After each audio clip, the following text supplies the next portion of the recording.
Welcome back to my Sharmistha's blog channel. তো বন্ধুরা, আজকে নতুন ভিডিও নিয়ে চলে এলাম আবারও। তো আমি অনেকদিন থেকেই ভাবছিলাম আবার আসবো, নতুন একটা ভিডিও দেবো, কিন্তু টাইম পাচ্ছিলাম না। কিন্তু আজকে আবারও মনে হলো এত কিছু হয়ে গেল, তার মাঝে একটা ভিডিও দেওয়ার প্রয়োজন। তো সেই জন্যই একটা ভিডিও নিয়ে আমি চলে এলাম বন্ধুরা। তো সেটা হচ্ছে কাশ্মীরের যে সমস্ত গন্ডগোলের ব্যাপার হচ্ছে সেটা নিয়ে একটা আমি ভিডিও দিতে চাই। তো এবার হচ্ছে যেই জায়গাটায় আমি বলতে চাইছি যে আমরা 2025 চলছে, 23-তে আমরা কাশ্মীর বেড়াতে গেছিলাম। তো আমি যখনই পেহেলগাঁওয়ের ওইখানে মানে ঝামেলাটা দেখলাম, তখনই আমার এত খারাপ লাগছিল যে যেই জায়গাটায় হয়েছে সেই জায়গাটা আমরা ঘুরে এসেছি। ভীষণ কষ্ট হচ্ছিল যে এখান দিয়ে আমরা হেঁটেছি, এখান দিয়ে অনেক ছবি তুলেছি। খালি মনে হচ্ছিল যে মানে মানে খালি মনে হচ্ছিল কি বাঁচান বেঁচে গেছি, যদি আমরা ওই বিপদে পড়তাম আমরা কি করতাম। তখন আমার প্রতি মুহূর্তেই মনে হচ্ছিল, খালি ছবিগুলো দেখছিলাম আর ভয় লাগছিল যে কি মানে ওই সময়টা যদি আমরা ফেস করতাম আমাদের কি হতো। আজকে আমরা এখানে থাকতাম না, হয়তো আমরা থাকতাম, আমার যেরকমভাবে সবাই ফেস করেছে সেই রকমভাবে আমাকে আজকে ফেস করতে হতো।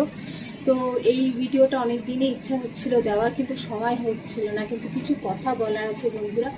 তো এতটাই আমি ভয়ে আতঙ্কিত ছিলাম, আর প্রতি মুহূর্তে ওই পেহেলগাঁওয়ের ওই জায়গাটা মনে পড়ে যাচ্ছে ভীষণভাবে। আমি শেয়ারও করেছি শর্টসে। তো আমরা ভীষণ ভালো মতো ঘুরেছিলাম, ভীষণ ভালো মতো পেহেলগাঁওটা দেখেছিলাম, কিন্তু বুঝতে পারিনি যে এরকম একটা অবস্থা ঘটে যাবে। তো যখন নিউজটা শুনি তখন আমার পা থেকে মাটি সরে গেছিলো। খালি মনে হচ্ছিল ওই সময়টা যদি আমরা থাকতাম এরকম একটা ভয় লাগছিল যে আমরা প্রাণ হাতে নিয়ে বাইরে বেরোই, প্রাণ হাতে নিয়ে আমাদের বেরোতে হয়। কখন কার জীবনে কি ঘটে যায় কিচ্ছু বলা যায় না। যে হয়তো সেই জায়গাটা আমিও থাকতে পারতাম, বা আগামী দিনে যে বেড়াতে যাব কোনো সিকিউরিটি নেই, যে যখন যা খুশি হয়ে যেতে পারে। তো বন্ধুরা, এখনো সেই ঘটনাটা মানে মনে পড়লে আমার গায়ে শিহরণ দিয়ে উঠছে। তো কি বলবো, ভীষণ আমি মানে কি বলবো, ভীষণ দুঃখিত যারা এরকম প্রাণ দিয়েছে ওইখানে, বেমালুম প্রাণ দিয়েছে, কোনো অন্যায় ছিল না। তো সেখানে নিজেকে দেখে ফিল করছি যে সত্যি এই ঘটনাটা ভগবান আমাদের বাঁচিয়ে দিয়েছে। তো এখন বন্ধুরা, কোথাও বেরোনো এখন আমার ক্ষেত্রে ভীষণভাবে আতঙ্কিত হয়ে গেছি। এখন সব জায়গায় খালি ভয় লাগছে যে এখানে যদি ওই হয় সেই হয়। এখন মানে বেড়াতে যাওয়ার নাম করলেই আমার প্রচণ্ড ভয় লাগছে। তো ভীষণভাবে আমার মনে ভয়টা এখনো দাগটা কাটেনি। তো ভাবছিলাম যে খুব বাঁচান বেঁচে গেছি, এটাই মনে হচ্ছিল বারবার। তো তোমরা যেখানেই যাও না কেন খুব সতর্কে যেও, এবং কাশ্মীরে তো আমি যেতে বারণই করবো। ভাগ্যিস আমাদের ঘোরা হয়ে গেছিলো, সেই সময়টা যদি হতো তাহলে যে আমাদের কি দশা হতো আমি সেটাই ভাবছিলাম। কিন্তু জায়গাটা আমরা এত আনন্দ করেছি বলবার মতো নয়। কিন্তু আজ আমার ভাবলে আতঙ্ক লাগছে যে ওই জায়গায় এত কিছু ঘটনা ঘটে গেছে বন্ধুরা। তো এবার আমি ওই জায়গা দিয়ে হেঁটেছি, ওই জায়গা দিয়ে কত আনন্দ করেছি, আমরা হই করেছি। তো এতদিন পরে আমি দিলাম এই কারণে যে আমি ভয়টা কাটাতে আমার অনেক দিন সময় লেগে গেছে। খালি ওদের জায়গায় নিজেকে রেখে দেখছি যদি আমাদের এটা হতো কি হতো। তো যেখানেই যাই এখন প্রতি মুহূর্ত আমার ভয়ই লাগে যে এখানে যদি কিছু হয়। হয়তো ধরো কাশ্মীরের ব্যাপারটা ছাড়ো, রাস্তাঘাটে তো কোনো রকম এরকম হতেই পারে না যে কারোর সম্মুখীন হতে হলো, সব রকম বিপদ আসতে পারে। তো এখন এই জেনেই আমি এখন ঘোরা থেকে বিরত নিয়েছি। এখন ঘোরাঘুরি স্থগিত রয়েছে আমাদের। এখন কোথাও বেরোতে গেলে কাছে পিঠেও ভয় লাগছে। কাশ্মীরের ওই ব্যাপারটা আমাকে একদমই ভয়ে আতঙ্কে ফেলে দিয়েছে। তো এখন যদি কেউ বলেও যে যাওয়ার, এখন 50 বার চিন্তা করি, আমাদের জন্য না হলে আমার বাচ্চাদের জন্য ভাবি যে এখন দরকার নেই।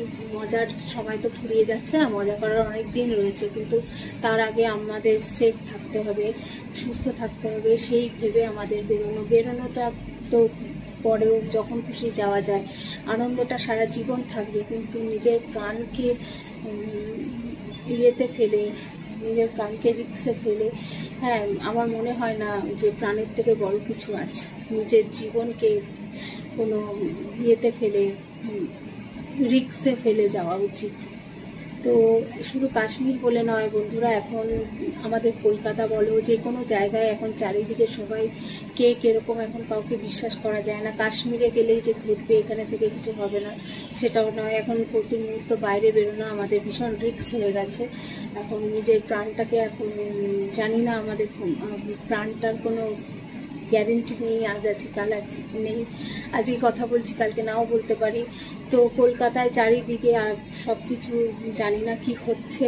তো কাশ্মীরে ভয় নয় বন্ধু, আমাদের আশেপাশেও ভয়ের ব্যাপার আছে। তো সাবধানে সতর্কে খুব ভেবেচিন্তে রাস্তায় পা ফেলা উচিত। আমার মনে হয় না যে খুব প্রয়োজন না পড়লে কোথাও যাওয়া দরকার। এখন আপাতত 2-3 বছরের জন্য কাছাকাছি বাড়ির মধ্যেই থাকা ভালো। তো যারা যাচ্ছ তারা সাবধানে থেকো, ভালো থেকো। কাশ্মীরের ব্যাপারটা কিন্তু ভীষণভাবে আমাদের একটা ভয় ফেলে দিয়েছে। আতঙ্কে আমরা ভুগছি এবং এখনো আমরা সিকিউর নই, কারণ কখন কি ঘটে কখন কি হয় এখনো কিছু সঠিক বলা যায় না। হ্যাঁ, যে কোনো জায়গায় যে কোনো মুহূর্তে হতে পারে। সুতরাং বাইরে কম বেরোনোই ভালো, খুব প্রয়োজন ছাড়া। আর বাইরে বেরোনো আমি বলবো 1 বছরের জন্য একটু না করাই ভালো।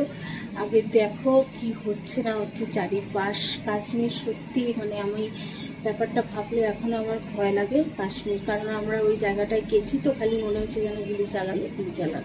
তো বন্ধুরা, সেফটি নিজের কাছে। আমি বলবো জীবনের থেকে বড় কিছু নয়, আনন্দ বেঁচে থাকলে বড়ও করা যাবে।